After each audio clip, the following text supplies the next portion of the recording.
Your next agenda is hypothesis testing, end of chapter questions from your curriculum. Starting first with question number 1. Which of the following statements about hypothesis testing is correct? A. The null hypothesis is the condition a researcher hopes to support. Well, this is not always true. Sometimes the alternative hypothesis is the condition that a researcher hopes to support. So we can't say that. It could be other way around as well. B. The alternative hypothesis is the proposition considered true without conclusive evidence to the contrary. This is incorrect as well. Hypothesis testing is all about presumptions. It's all about hypothesis, not conclusive evidence just based upon sample. We're just trying to estimate about the population, so we can never have, in most of the cases, we will never have conclusive evidence to select one or the other. C. The alternative hypothesis exhausts all potential parameter values not accounted for by the null hypothesis. Now this is true, because null and alternative hypothesis, they basically account for all the possible values of parameter. Just like, if you remember, just like sum of probabilities of exhaustive events is equal to 1. So something similar to that. So any possible values of the parameter not covered by the null hypothesis must be covered by the alternative hypothesis. So both combined mean all the exhaustive potential parameters are covered. So that makes C to be the correct option. Identify the appropriate test statistic or statistics for conducting the following hypothesis tests. We have multiple subparts to this question. It's a huge topic. There are around 150 slides. So be prepared. Clearly identify the test statistic and, if applicable, the number of degree of freedom. For example, we conduct the test using an X statistic with Y degrees of freedom. So first part, A, null hypothesis, mean of the population is 0, versus the alternative hypothesis is that the mean is not equal to 0, where mu is the mean of the normally distributed population with unknown variance. Now this is an important piece of information. Unknown variance. Let's just underline this. The test is based on a sample of 15 observations. Small sample size. Now what we should do? Let us go back what we have done previously. So this is from your previous reading, sampling and estimation. Now look at this. Your sample size is small, less than 30, that is 15, and the population variance is unknown. Normal distribution with unknown population variance. So in this case, we have to use T statistic, right? T statistic. So let's now just go to back to the question. Now, so we will use T statistic. The appropriate test statistic is a T statistic with the 15 minus 1, 14 as the degrees of freedom. So as you can see here, unknown variance, sample size is small, so T statistic is appropriate here because the population is normally distributed and the variance is unknown. So in this situation, when small sample size of less than 30, there is no practical alternative, so you will use T statistic, right? Next. Same situation, but now the part B. Null hypothesis mean is 0 versus alternative hypothesis mean is not equal to 0, where mu is the mean of a normally distributed population with unknown variance, but this time the sample size is 40. So we are right here, large sample size of n is greater than 30. That's, of course, we have sample size of 40 observation. So, and the population variance is unknown. So in this case, we go for T statistic. So the appropriate test statistic in this situation is T statistic with the 40 minus 1, 39 degrees of freedom. Now there is an asterisk sign here, which means Z statistic is theoretically, you can use Z statistic as well, but the Z statistic is theoretically acceptable here, but use of T statistic is more conservative. And of course, T statistic is theoretically correct when the sample comes from a normally distributed population with unknown variance, and of course sample size is greater than 30. So T statistic is recommended here. Now part C. Null hypothesis, mu is less than equal to 0 versus alternative hypothesis, mu is greater than 0, where mu is the mean of a normally distributed population with non-variance and the sample size is 45. Okay. Alright, here we have a normal distribution with known variance and the sample size is 45, which means Z statistics here is appropriate. So the appropriate test statistic is a Z statistic because the sample comes from a normally distributed population with known variance. So it's going to be Z statistic. Next. Null hypothesis, population variance is 200 versus alternative hypothesis, population variance is not equal to 200, where variance is the variance of normally distributed population with the sample size of 50. Now this is a fairly straightforward question. We are talking about chi-square. The appropriate test statistic here is chi-square, and the degrees of freedom here, the sample size is 50, so it's going to be 50 minus 1, so the degrees of freedom would be 49. It's a fairly straightforward question that makes chi-square. Next, E. Null hypothesis, sigma 1 square is equal to sigma 2 square, where sigma 1 square is the variance of one normally distributed population and sigma 2 is the variance of a second normally distributed population. Alternative hypothesis is that they are not the same. Sigma 1 square is not equal to sigma 2 square. So the test is based on two independent random samples. So if you remember from your reading on hypothesis testing, the appropriate test statistic is the F statistic, the ratio of the sample variances. I hope you remember. Let me show you.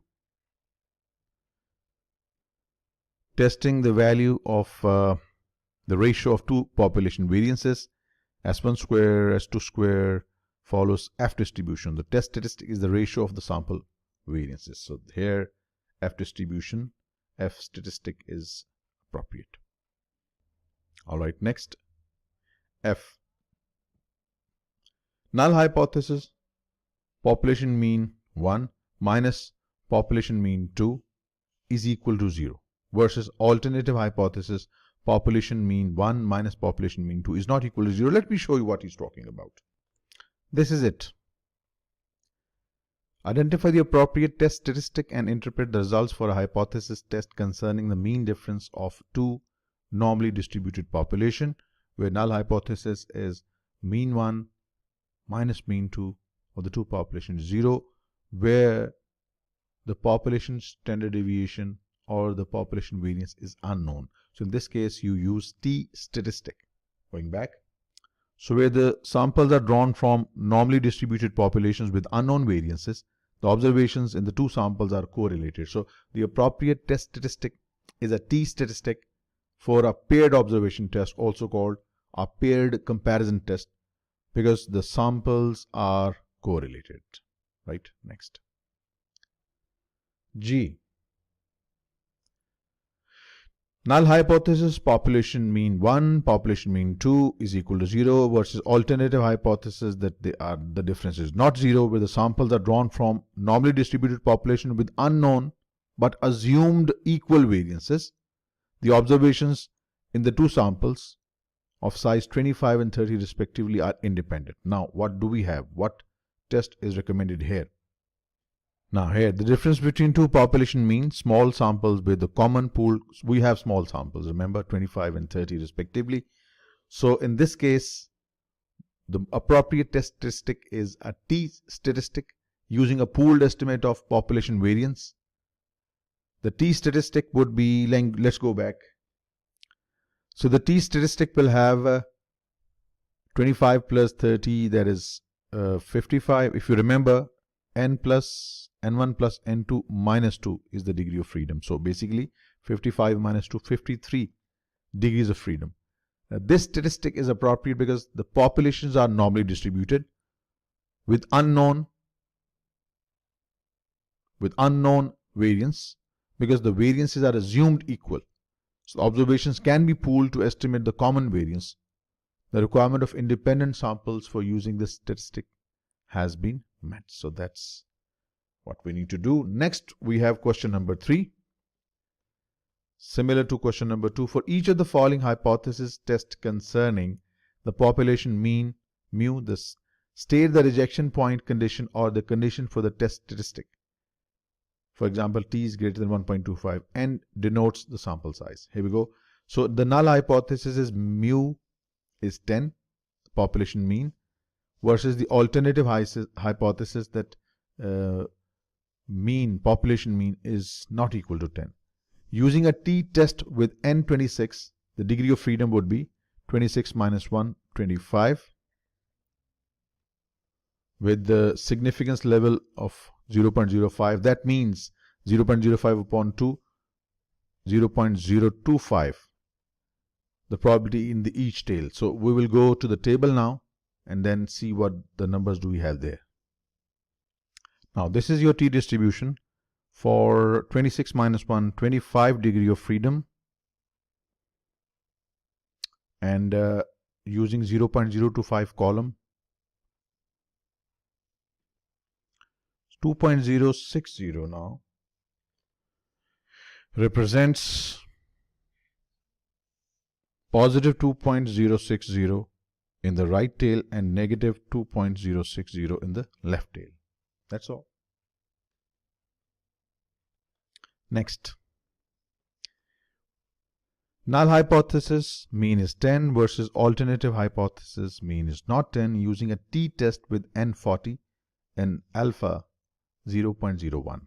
Okay. Now since n is 40, so n minus 1, that is 40 minus 1, 39 would be the degrees of freedom. Right. The rejection point for this two-sided test would be where t is greater than upper value, you'll see that, and lower than this low value, right? And since it's a two-sided test, so we will use 0.01 upon 2, 0.05 column in the table in the t-distribution. Let's check the numbers. Unfortunately, we do not have 39 degrees of freedom here, so we can just use the solution given in the curriculum. So we're talking about 39, alpha being 0.05 right here, 0.5%, that is 0.005. So the number comes here between 2.712 and 2.704. So the number is 2.708. Now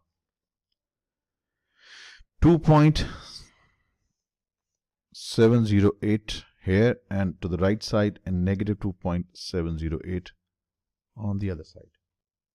So 2.708 is the rejection point for the right tail, and negative 2.708 is the rejection point for the left tail.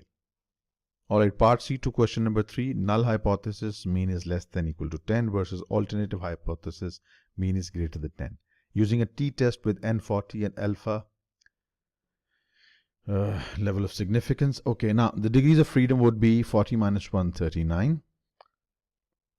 The rejection point condition for this is a one-sided test, by the way, since we are looking for mu mean is greater than 10. So we are looking for t is greater than a certain number. Let's go to the t distribution and see what do we have across 39 degrees of freedom under alpha 0.01. As I said, we do not have 39 here, so it would be something between, this is 1% level of significance here, and 39 degrees of freedom, so it's going to be something between 2.429 and 2.423, and as per the solution given, it is 2.426.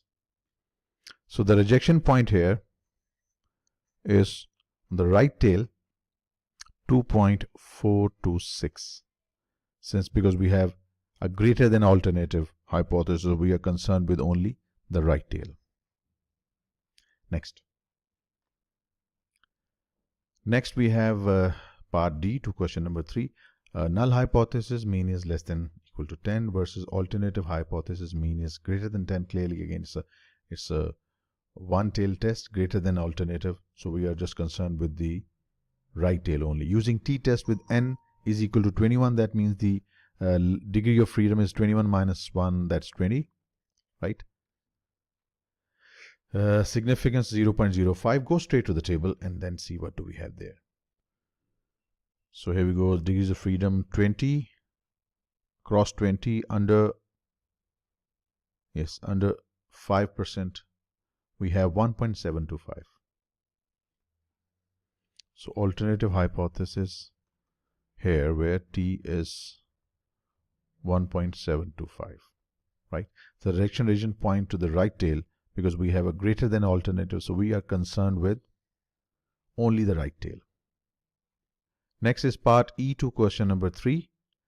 Null hypothesis mean is greater than equal to 10 versus alternative hypothesis is that mean is less than 10. Now this is clearly a left tail test, clearly using t-test with n is 19. So n19 means degree of freedom is n minus 1, that's 19 minus 1, 18, right?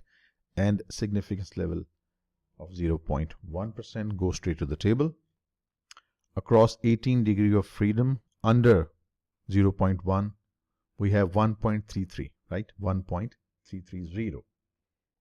So since it's in the left side, so t is negative 1.330. So we're talking about this region. The rejection point for the right tail is negative 1.33. So this is basically a left tail result. Next we have F part 2 question number 3. Null hypothesis is mean is greater than equal to 10 versus alternative hypothesis of mean is less than 10. Using a t-test with n50, the degrees of freedom would be 49 and alpha being 0.05. Well, again, so we are looking for now the left tail test here. So the rejection point for this is going to be t, where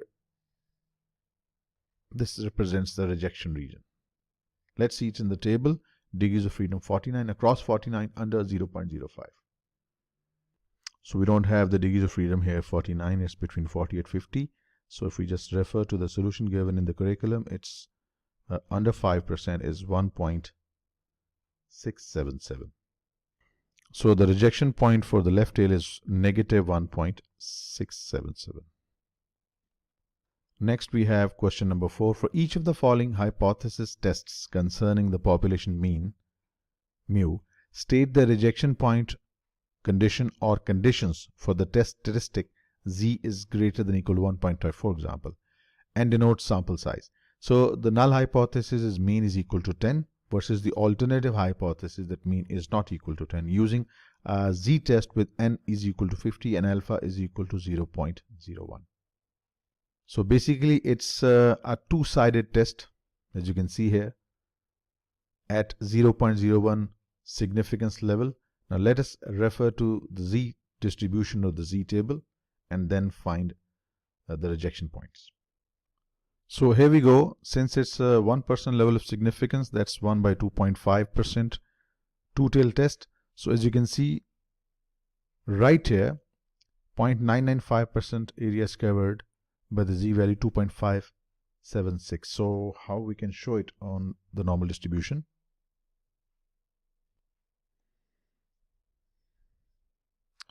So this is these are the values 2.576 and I hope that was the number, 2.576. Yes, 2.576. So it's a two-sided test at 0.01 significance level.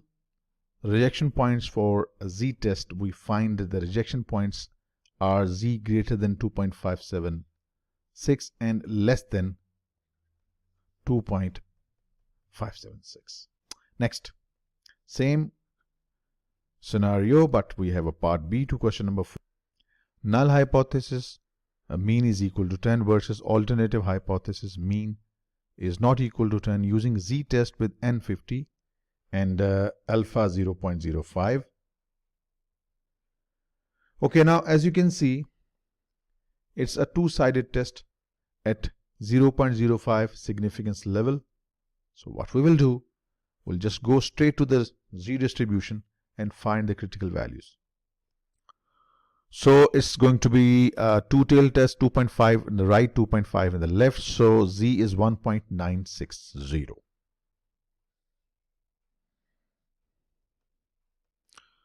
Plus 1.96 and negative 1.96.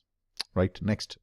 C part, null hypothesis mean is 10, alternative hypothesis mean is not 10. So basically it's a two-sided test using a z-test with n50 and alpha significance level of 0.1. It's fairly straightforward question. Let's go straight to the z distribution. Lower limit 5%, upper 5%, so basically it's 5, 5, 10.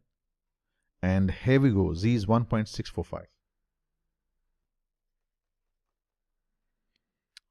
1.645 and negative 1.645. So the rejection point for a z-test, we see that the rejection points conditions are z is greater than 1.645 and less than negative 1.645.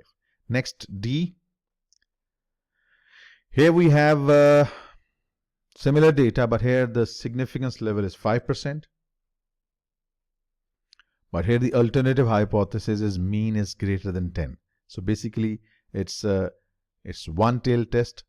We find the rejection point condition for a test with the greater than alternative hypothesis for a z-score. Let's see what's the z-score there at 5% significance level. 1.645, right? So clearly it's a one-tailed test. This is the critical region for z is greater than 1.645, right? So that's D for you. Next we have another question, question number 5. Wilco is a manufacturer in a mature cyclical industry.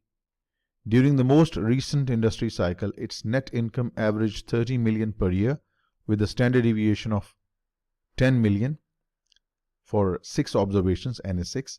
Management claims that Wilco's performance during the most recent cycle results from new approaches and that we can dismiss profitability expectations based on its average or normalized earnings of 24 million per year in prior cycles. With the mu as the population value of the mean annual net income, formulate null and alternative hypothesis consistent with testing Wilco's management claim. Okay, so here we believe that our current annualized normalized earning of 24 million per year is our null hypothesis that the mean is less than equal to 24. So what we want to test this is we just want to challenge this assumption, this Hopford number, and we want to test it that for alternative hypothesis that mean is greater than 24.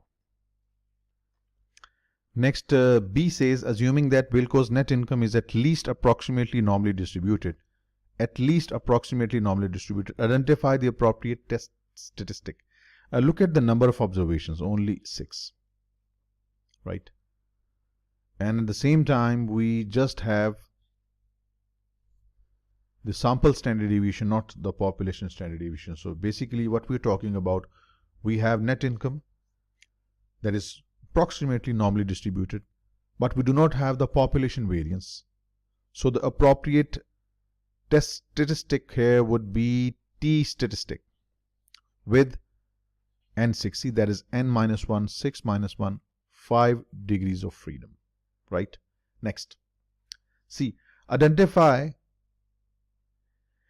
the rejection point or points at 5% level of significance for the hypothesis tested in part A. Alright, so here we go. We are talking about a one-tail test, right? Degrees of freedom is 6 minus 1, 5. So let us look this up with degrees of freedom 5 and alpha being 0.05. Let's see what is the t value there. So here we have degrees of freedom 5 across 5 under 5% significance level. We have 2.015, right? So here is 2.015. So we will reject the null hypothesis if t is greater than 2.015. Now we need to, in the next part, we need to determine whether or not to reject the null hypothesis at 5% significance level. So for this we need to find out t, and we know the formula, n minus 1 mean, population mean. You just need to plug in the numbers. We have them all here. So this is the average 30. Mean given here is 24 for the population. 10 here given is the standard deviation of the population, the standard, the mean, and the sample size is 6 observations. So when you simplify this, you should get 1.469694. Okay, now this was the case previously. This is the critical region, but your value happens to fall here, right? So 1.4696 happens to be less than the critical value of 2.015. So we do not reject the null hypothesis.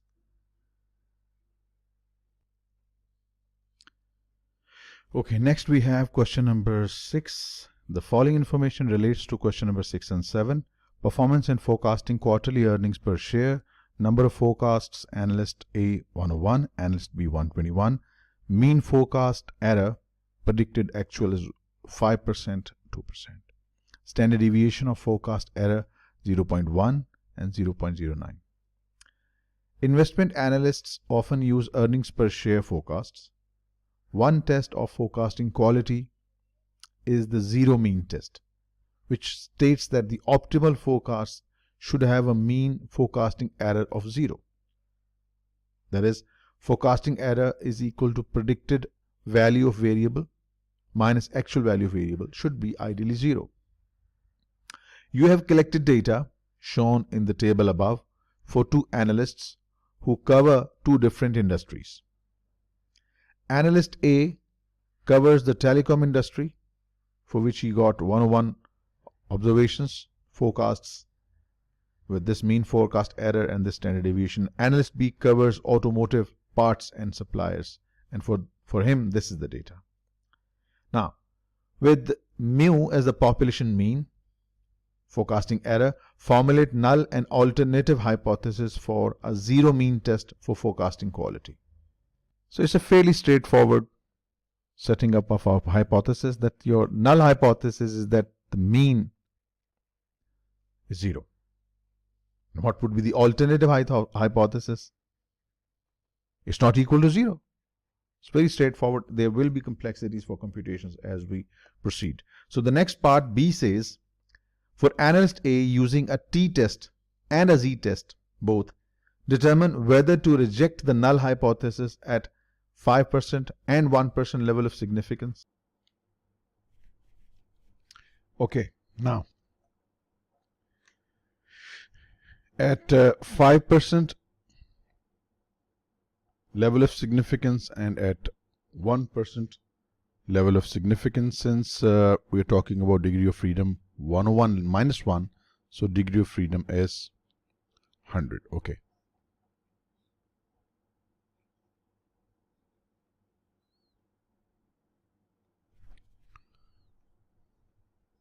Now, if you look across degree of freedom 100 under 5% by 2, that is 0.025, you will find the values to be 1.984 and negative 1.984.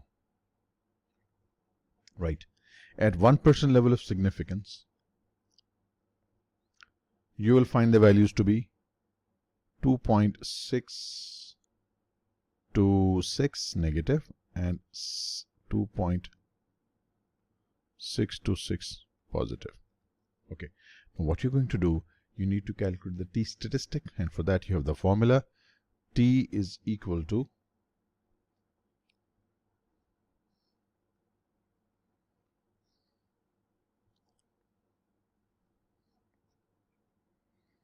alright, so plug in the numbers.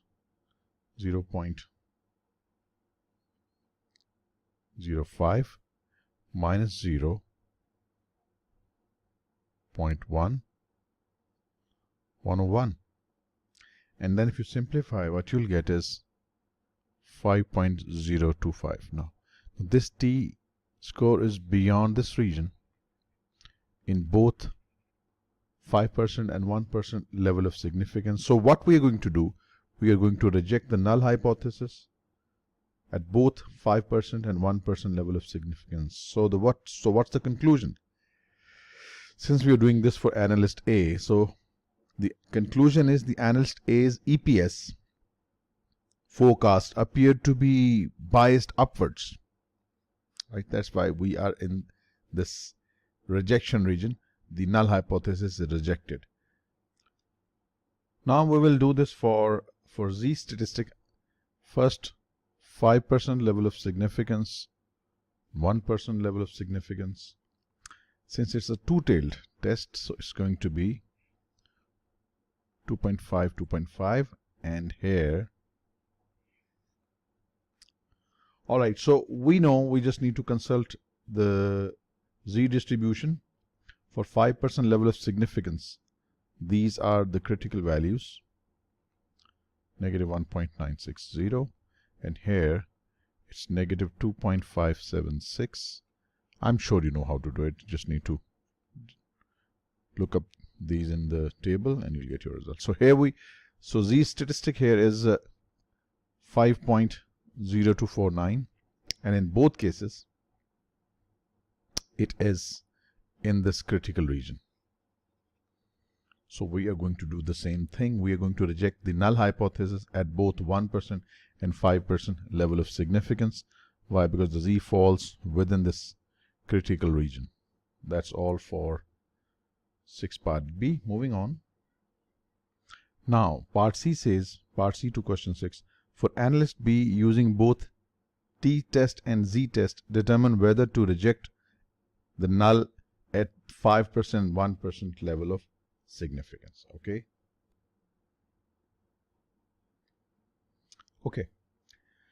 5% level of significance and 1%.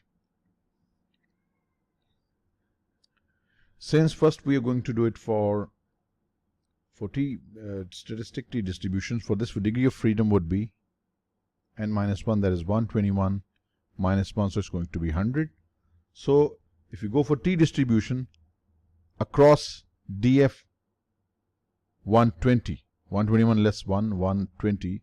So across 120 under the relevant two-tail numbers, what you will find is 1.98 and negative 1.98, right?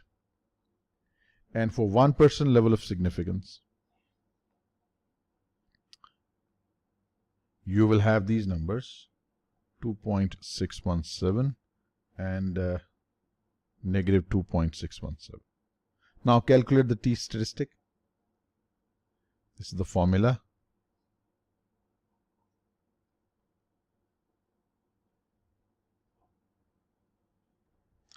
Plug in the numbers. 0.02 minus 0 upon 0.09, 121. And when you will simplify, you will get 2.444. Now, at 5% level of significance, this value falls within the critical region. So, at 5% level of significance, reject null hypothesis, right? But at 1% level of significance, the value falls here. in the acceptance region. So in this case, we cannot reject null hypothesis. Now let's do the same thing for Z distribution. 5% level of significance and 1%. And we know what to do. We can consult the Z distribution and we will get to know at 5% is 1.96 two-tailed and 1.96 negative. For 1% level of significance, it's going to be 2.576 and plus 2.576. Okay, now since Z statistics 2.44, so it clearly falls within the rejection region. So reject null hypothesis at 5% level of significance, but not at 1% level of significance, right? So that was your question number 6, part C. What about now? We have next question, question number 7. Okay, formulate null and alternative hypothesis consistent with determining whether the population mean value of analyst A forecast errors are larger than the analyst B's forecast error. So taking mu1 the population mean value of analyst A forecast error and mu2 be the population mean value of analyst B's forecast error. So we can say that null hypothesis is that mu1 minus mu2 is less than equal to 0, right? Or alternative hypothesis, mu1 mu2 is greater than 0, right? Next, B. Identify the test statistic for conducting a test of the null hypothesis formulated in part B. What we just done, that's now we need to do it. Basically, now we have two normally distributed populations with the unknown variances. Based on the samples, it is reasonable to assume that the population variances are equal. The samples are assumed to be independent, and this assumption is reasonable because the analysts cover quite different industries. I'm sure you remember A covered telecom industry and B covered automotive parts and suppliers. So the appropriate test statistics is T using a pooled estimate of the common variance. The number of degree of freedom would be in this case now 101 plus 121 less 2, which if I hope you remember, N1 plus N2 minus 2. So it's going to be 101 plus 121 minus 2, that is 222 minus 2, that is 220. So 220 would be the degree of freedom, right? Next, C part says identify the rejection point or points for the hypothesis tested in part A at 5% level of significance. So it's more or less is just a repetition. Since if you just look at the setting up of hypothesis, it's a one-sided test at 5% significance level. So we need to consult the T distribution, and you will find that at degree of freedom 200, at one-sided test of 5% level of significance, you will find the value to be 1.653. So if, right? So what about the next part, D?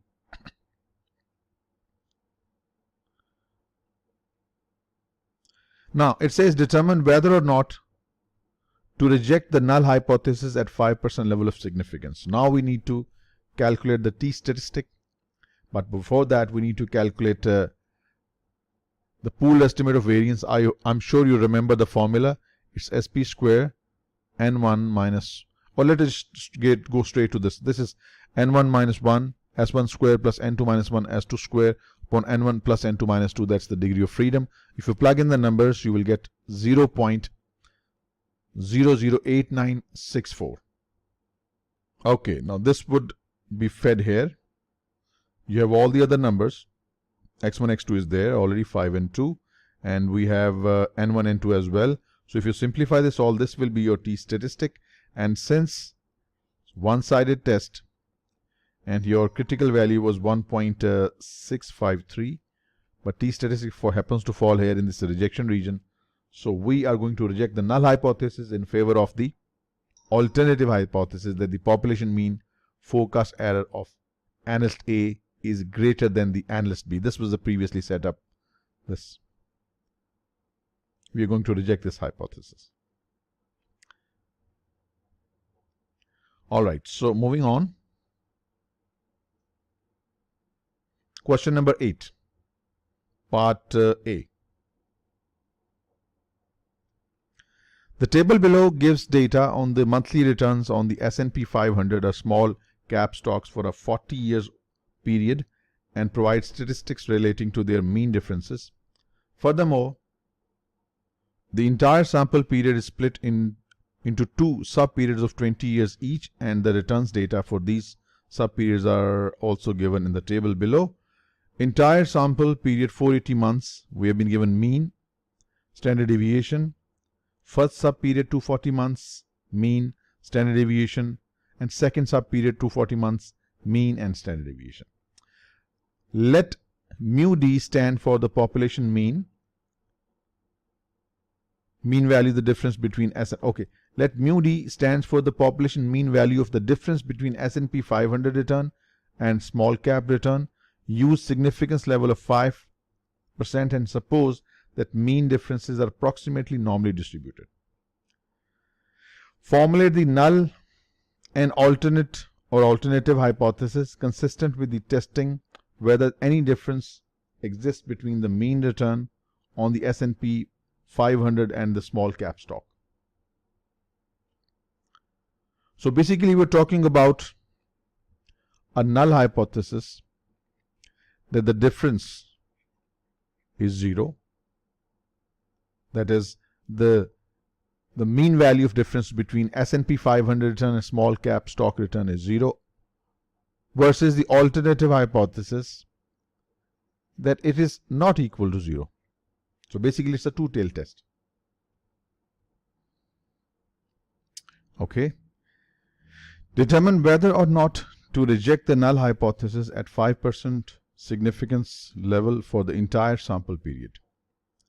First of all, here we have a very, very large sample size, 240, so basically it's 480. So basically it's a paired comparison of t-test with n 480. So the degree of freedom would be 480 minus 1, that is 479. It's a very large number. It's a very large number. So what we can do, we can use df is equal to infinity. A very large number. And at that, across infinity, what you will find the critical values to be 1.96 and negative 1.96. Right? That is 5% significance level means 2.5 at each tail. Two-sided test. Now, next we will calculate the t statistic upon.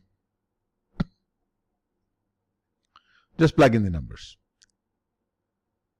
So we have it here. This is the entire value of mean. We're going to replace it here. It's negative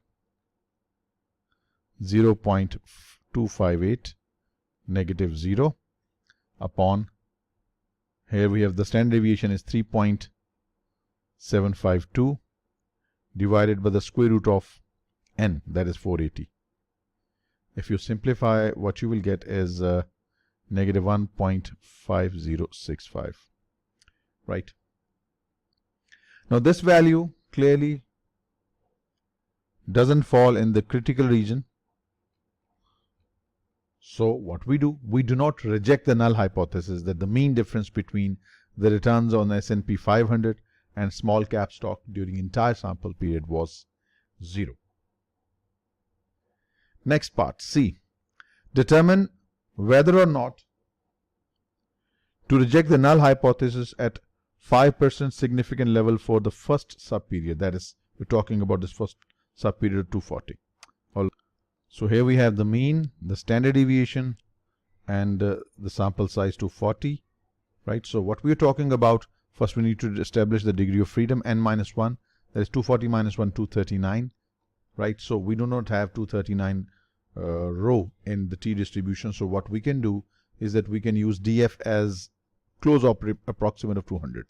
So at their 5% level of significance, the values of critical values that you will establish would be 1.972 and 1.972. Now let us calculate the t statistic. It's going to be mean, that is negative 6.40, negative 0.640 minus 0 upon standard deviation 4096 upon the sample size. If you simplify this all, you get negative 2.4206, and this clearly falls within the critical region here in the lower tail. So we reject the null hypothesis at 5% significance level. So we can say that during this sub period of 240 months, small cap stock significantly outperformed the S&P 500. Next, D. Determine whether or not to reject the null hypothesis at 5% significance level for the second subperiod. So it's more or less repetition this time. So we'll do the same thing. Establish the critical values, and they happen to be 1.972 plus 1.972, two-tail test, and we calculate t statistic, taking mean to be 0.125 minus 0 upon standard deviation of 3.339 divided by square root of the sample size 240. And if you simplify this all, what you get is 0.58. So clearly, with this doesn't fall within the critical region. So we are talking about we can't reject the null hypothesis. We do not reject the null hypothesis for the second subperiod. The mean difference between the return on S&P and small cap stock was 0. So we can't reject here the null hypothesis. Next, we have question number 10. During a 10 years period, the standard deviation of annual returns on a portfolio you are analyzing was 15% a year. You want to see whether this record is sufficient evidence to support the conclusion that the portfolio underlying variance returns was less than 400. See, you're talking about the variances. The return variance of the portfolio's benchmark. Formulate null and alternative hypothesis consistent with the verbal description of your objective. Let's say sigma square represents the variance of return on portfolio. So the hypothesis we are going to set up is the null hypothesis is that variance is greater than equal to 400 versus alternative hypothesis that variance is less than 400, where 400 is the hypothesized value of the scenario, right? That's we've just set up the hypothesis. Next part will involve some computations. B says, identify the test statistic for conducting a test of hypothesis in part A. Since we are talking about this variance, and I'm sure you remember from your overview, the test statistic is chi-square, with degree of freedoms being 10 minus 1, that is 9. Right, so for 10 years period, it's going to be 10 minus 1, 9. Next part C, identify the rejection point or the points that is 5% significance level for the hypothesis tested in part A. So for this we need the chi-square distribution. As you can see, we have DF, degree of freedom 9, 10 minus 1. So across 9 at 5% significance level, we have 3.33. In your suggested solution, you will find this value to be 3.325. Since it is given in 2 places after decimals, it's going to be 3.33. You can take 3.325 if you so wish. So this is the value. This is the rejection point, 3.3 or 3.325.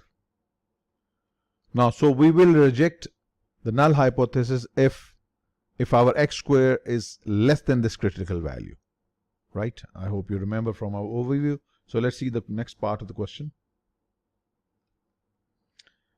Okay, determine whether the null hypothesis is rejected or not rejected at 5% level of significance. So we know the formula.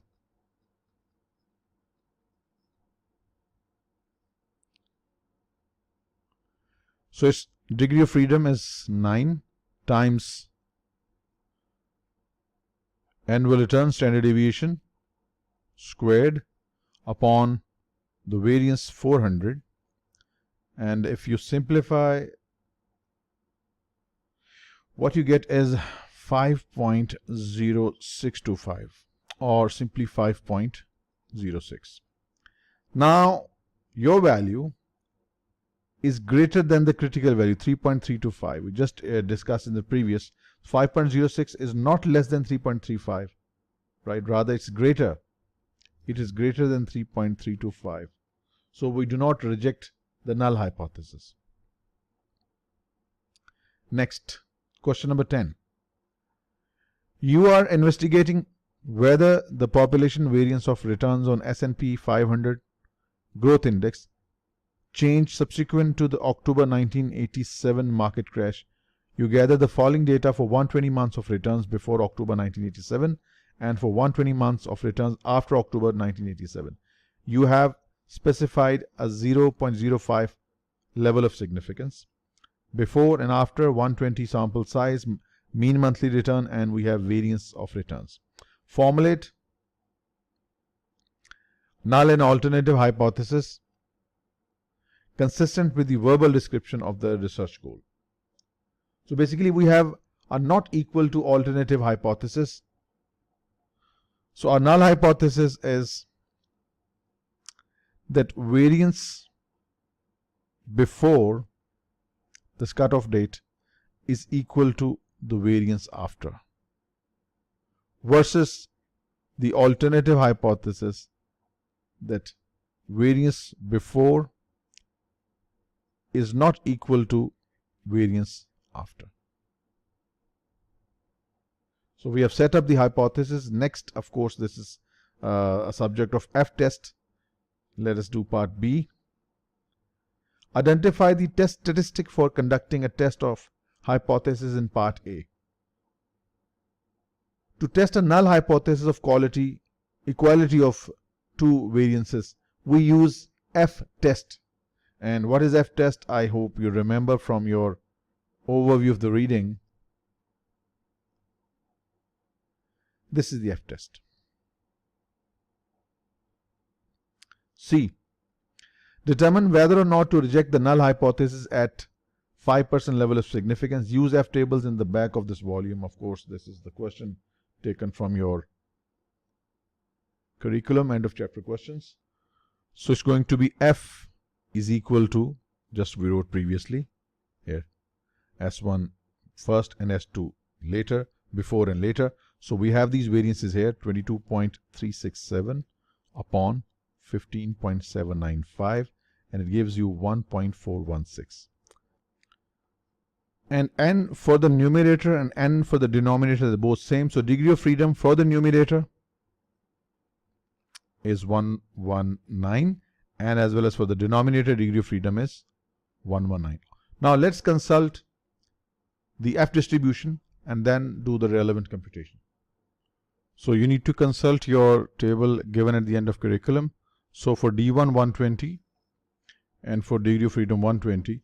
Why I'm using 120? Because you won't find 119. So 120 being the closest. So D1 being 120, D2 being 120. The number that you will find here is 1.43, right?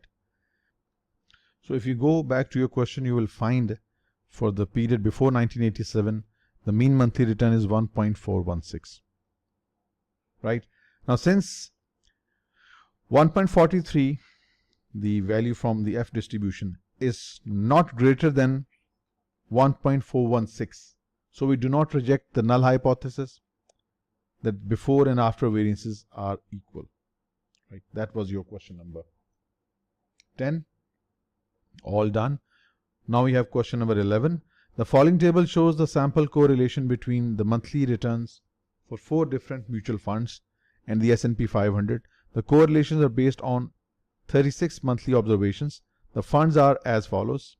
Fund 1 large cap fund, Fund 2 mid cap, Fund 3 large cap value fund, and Fund 4 emerging market funds, and S&P 500 US domestic stock index. So we have been given this tabulated form as well. Test the null hypothesis that each of these correlations, of course, fund with fund 1 versus fund 1 will always be 1, fund 2 to 1, fund 3, 3, 1, and then all this. So this is the correlation between fund 1, fund 2, and then fund 1, fund 3, fund 1, fund 4, fund 1, and S&P 500. And similarly, fund 2, 1, you don't need to go for 1, 2 because already given. So these are the correlation coefficients.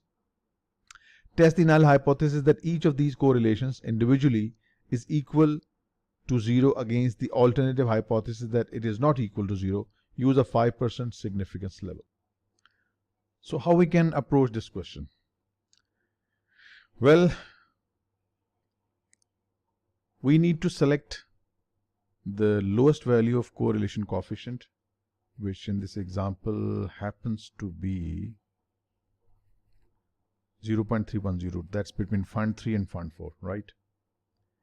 And then the highest value is I believe is between fund 1 and fund 2, that's 0.9231, right? And then all values are within these two extremes.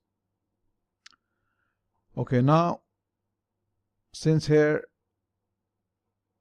there are 34 monthly observations involved and we are trying to compare two sets of data, so the degree of freedom here would be n1 plus n2 minus 2, which means 36 minus 2. So degrees of freedom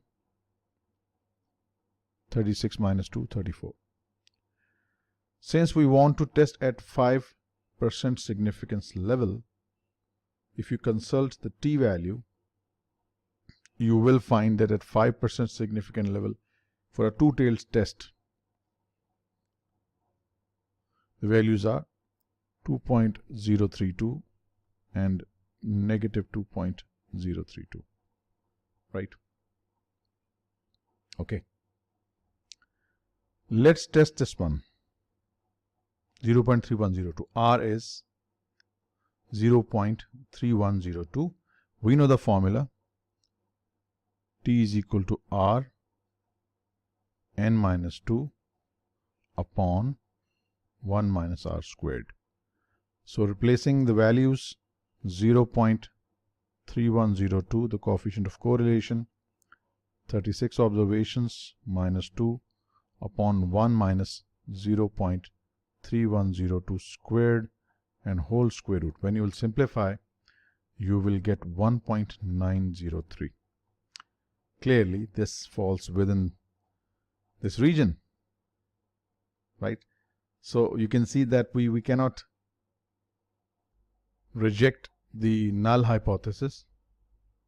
This correlation 0.3102 as per the t-value is not significantly different from 0, right? Now let us try this for a value that is a bit higher than this.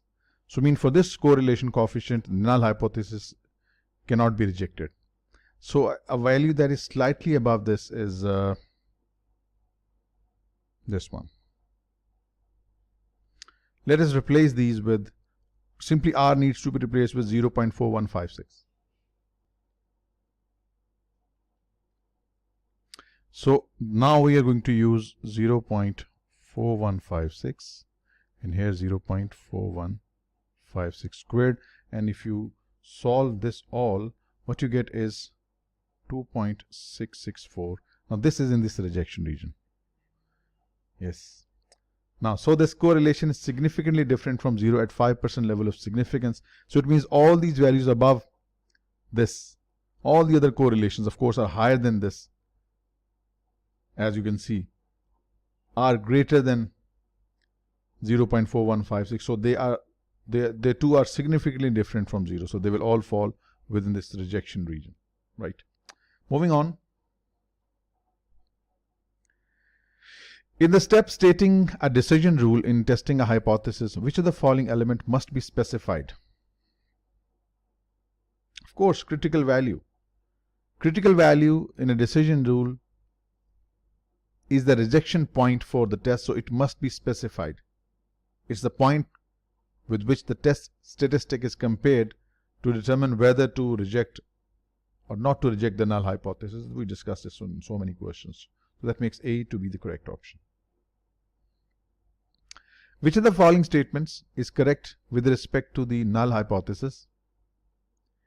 It is considered to be true unless the sample provides evidence showing it to be false. Correct. It's a perfect statement.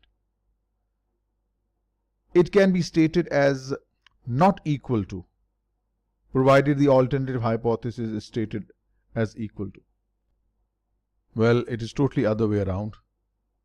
It can be stated, or rather it is stated equal to, and the alternative hypothesis is stated not equal to.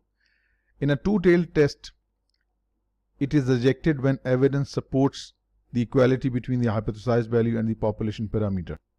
Then in this case, we do not reject the null hypothesis. An analyst is examining a large sample with an unknown population variance to test the hypothesis that the historical average return on an index is less than or equal to 6%. Which of the following is most appropriate? Could either be t-test or z. Since there is no option for t, and since we are looking for, and since in this case hypothesis is involving only one direction, whenever there is a hypothesis involving greater than or less than, then it's a one-sided tail test. So basically it's a one-tailed z-test, and yes, we could use t-test, but this is not the option given here, as I said. So if you want to just lay down the hypothesis, it would be something like this. The null hypothesis, that mean is less than equal to 6%, whereas the alternative hypothesis is that mean is greater than 6%. That's why it's one-tailed z-test. Alright, moving on. A hypothesis test for a normally distributed population at 5% significance level. Well, for a two-tailed test, it's split to 2.5%, and for a one-tailed test, 5% critical value rejection region in a tail of the distribution for one-tailed test. So 2.5% in case of two-tailed and 5% in case of one-tailed. It's a fairly straightforward question from your textbook. Straightforward. Next. Which of the following statement regarding one-tailed hypothesis test is correct? The rejection region increases in size as the level of significance becomes smaller. Wrong.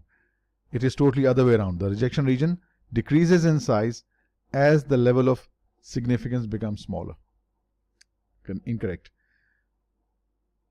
A one-tailed test more strongly reflects the belief of researcher than a two-tailed test. Yes. A one-tailed test in which the alternative is greater than or less than represents the belief of the researcher more firmly than not equal to alternative hypothesis. A straightforward question. B is the right answer. The value of a test statistic is best described as the basis for deciding whether to, yes, reject the null hypothesis. Right? That's fairly straightforward. The first 10 questions were twisted, but the rest of them are apparently quite straightforward. Before we do the next question, you need to learn something. Type 1 error is when we reject the null hypothesis, whereas the null hypothesis was true.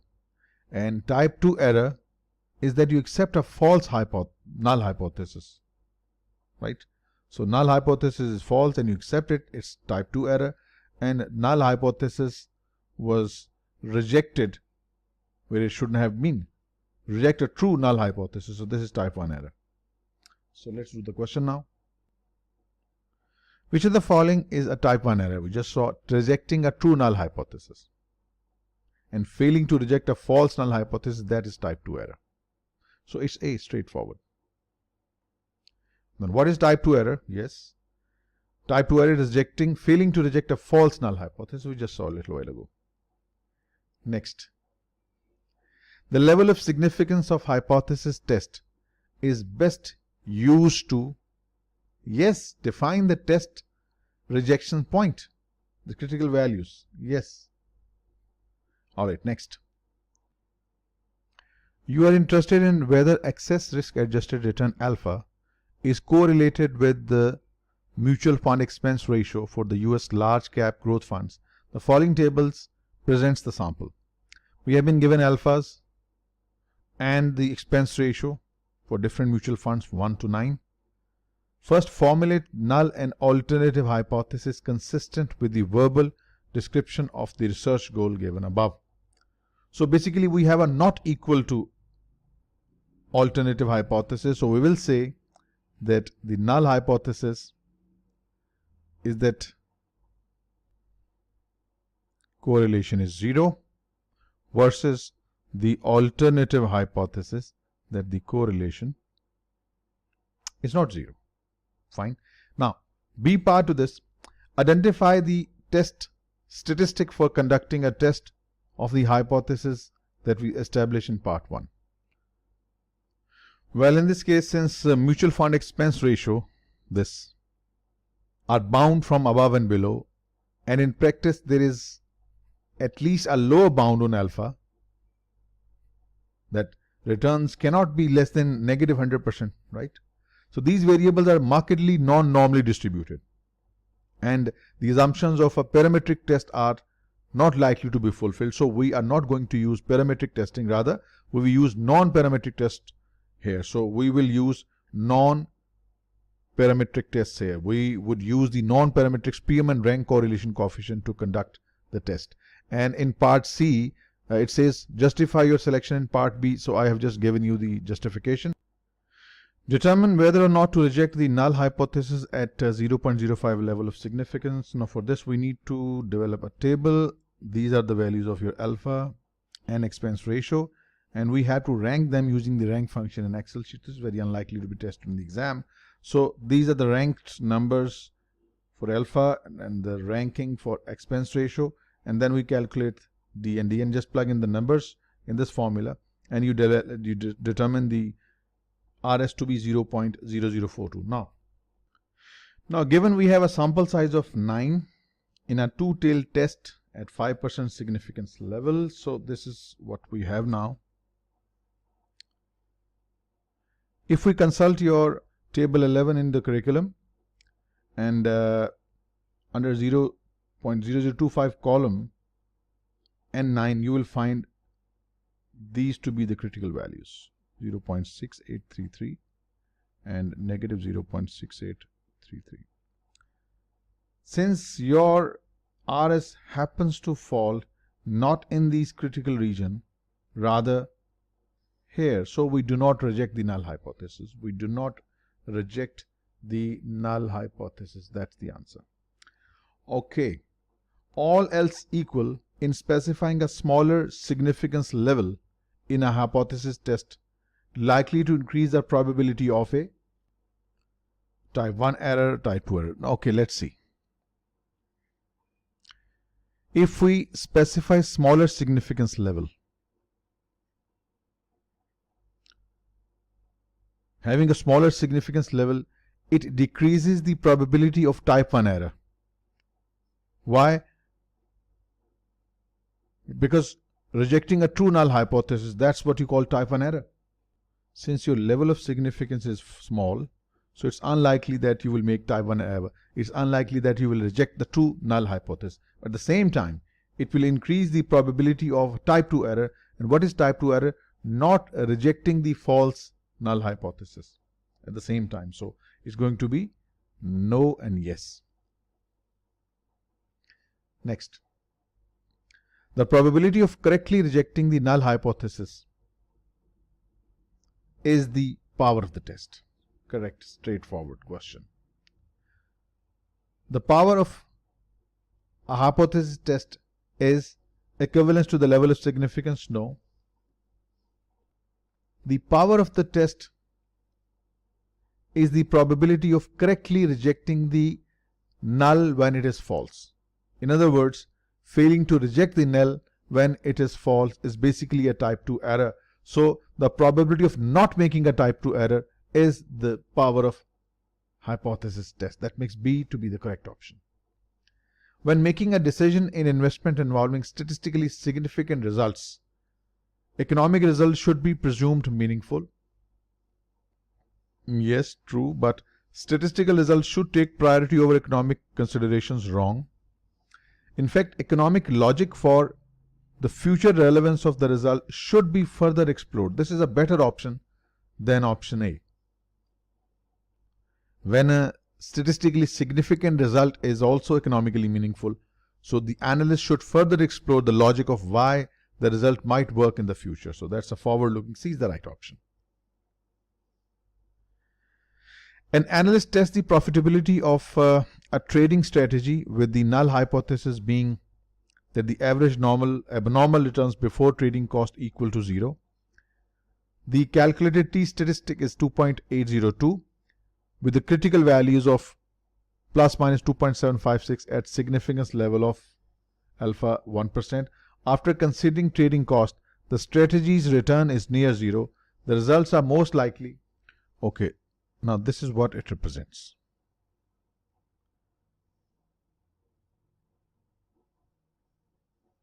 These are the critical values. Okay, now the test statistic T happens to fall within the critical region, right? So despite the statistical result, we reject the null hypothesis. The null hypothesis is rejected because it falls within the critical value. So despite the statistical result, trying to profit on the strategy is not likely to be economically meaningful. Why? Because statistically is fine, but what's the benefit of having a return near 0 after the transaction cost? Right? So statistically significant, yes, it falls within the critical, but not economically significant, because having a return of 0 means nothing for an investor or for an analyst. Next, which of the following statement is correct with respect to p-value? It is a less precise measure of test evidence than the rejection point. Well, it is more precise. It is the largest level of significance at which the null hypothesis is rejected. It could be the smallest if it's on the negative side, left of the curve. So this is incorrect as well. It can be compared directly with the level of significance in reaching test conclusion. Correct. When directly comparing the p-value with the level of significance, it can be used as an alternative to using rejection points to reach conclusions on the hypothesis test. So basically, if the p-value is smaller than the specified level of significance, the null hypothesis is rejected. Right? Otherwise, the null hypothesis is not rejected. Next. Which of the following represents a correct statement about the p-value? The p-value offers less precise information. Incorrect. More precise. A larger p-value provides stronger evidence in support of alternate hypothesis. Incorrect. Smaller the better. A p-value less than the specified level of significance leads to rejection of the null hypothesis. That's true statement. The p-value is the smallest level of significance at which the null hypothesis can be rejected for a given value of the test statistic. The null hypothesis is rejected when the p-value is less than the specified significance level, falls within the rejection region. Which of the following statement is on p-value is correct? The p-value is the smallest level of significance at which H0 can be rejected. True. That's what we have been discussing in the previous 3 questions. Okay, next. The following table shows the significance level alpha and the p-values for 3 hypothesis tests. The evidence for rejecting a null hypothesis is strongest where? right? The p-value is the smallest level of significance, alpha, at which the null hypothesis can be rejected. So if the p-value is less than alpha, in this case and in this case, the null can be rejected. And then smaller the p-value, the stronger evidence is against the null hypothesis. So in this case, in test 3, p-value is much smaller than alpha, so the stronger evidence we have against null hypothesis. So this is test 3 that gives you the strongest evidence for rejecting the null hypothesis, and that makes C to be the correct option. Which of the following tests of hypothesis concerning the population mean is most appropriate? A z-test if the population variance is unknown and the sample size is small, wrong. T is appropriate, t-test. A z-test if the population is normally distributed with known variance. Perfect. Look no further. B is the right answer. For small sample with unknown variance, which of the following test of a hypothesis concerning the population mean is most appropriate? A. T-statistic. T-test if the population is normally distributed. We've been doing this for the last many slides. For a small sample from a normally distributed population with unknown variance, T-statistic. Same thing. Repetition. Alright. An investment consultant conducts 2 independent random samples of 5 years performance data for US and European absolute return hedge funds.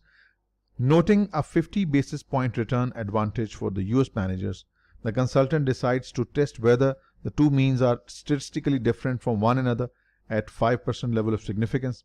The two populations are assumed to be normally distributed with unknown but equal variances. Results for the hypothesis test are contained in the table below. Right. So we have been given the sample sizes, mean return, standard deviations, null and alternative hypothesis set up, test statistics 0.4893, critical values 1.984. Now we can just see here the test statistic value does not fall. Okay, let us just show it this way.